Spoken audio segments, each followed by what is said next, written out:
ফের চিকিৎসককে হেনস্থার অভিযোগ, তাও সরকারি হাসপাতালে। এক চিকিৎসককে জুতো ছোড়ার পাশাপাশি কলার ধরে মারধর করা হয়েছে বলে এক মহিলার বিরুদ্ধে উঠেছে অভিযোগ। সোশ্যাল মিডিয়ায় এই ঘটনার ভিডিও ছড়িয়ে পড়তেই বিতর্কের ঝড় উঠছে।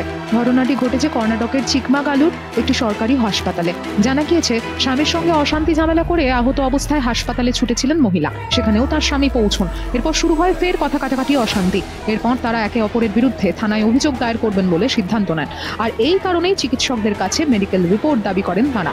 চিকিৎসকরা দুপক্ষকে শান্ত করতে গেলেই হিতে বিপরীত হয়। হঠাৎ ডাক্তারদের উপর ওই মহিলা চড়াও হয়ে যান। সেই ঘটনার প্রতিবাদে হাসপাতালের বহির্বিভাগ বন্ধ করে প্রতিবাদে নামেন চিকিৎসক ও স্বাস্থ্যকর্মীরা।